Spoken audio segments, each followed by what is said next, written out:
Հարգելի գործընկերներ մենք անսահմանափակ այդ փողի մեշոքով Հայաստան եկած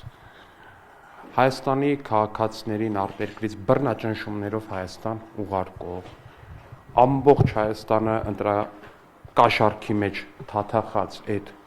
օլիգարխիկ ուժերին ջախջախել ենք,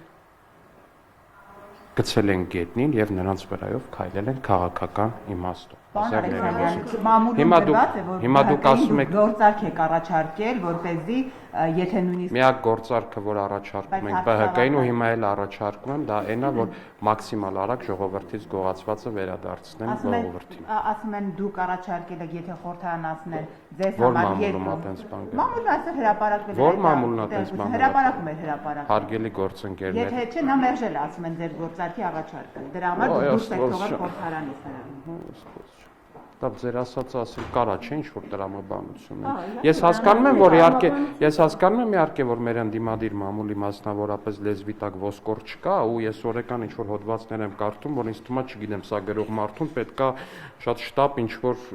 հետազոտության ուղարկել, մասնավորապես, չգիտեմ, բայց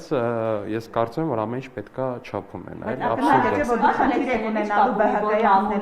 հիմա տեղեկություն կա տված, որտեղ ԲՀԿ-ն եթե անցնի, Ժողովուրդ, խնդիր, ոնց պարզ մեծամասնություն։ Այսինքն 61 ձայներ։ Ժողովուրդ, եթե դեպքում դուք դառնալու եք ավելի շատ ձայներ եք ունենում, 64 եւ ավելի։ Հա, որ Քոչարյանը չանցնի, էլ ավելի շատ ձայներ ենք ունենալու։ Որ ուժեղ Հայաստանը չանցնի, вообще շատ ձայներ ենք ունենալու, բայց դա ի՞նչ կապ ունի։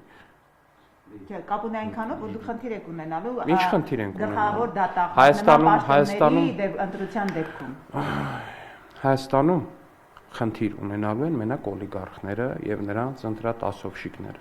Առաջիկա 5 տարում նրանք այդ խնդիրներից չեն ազատվելու։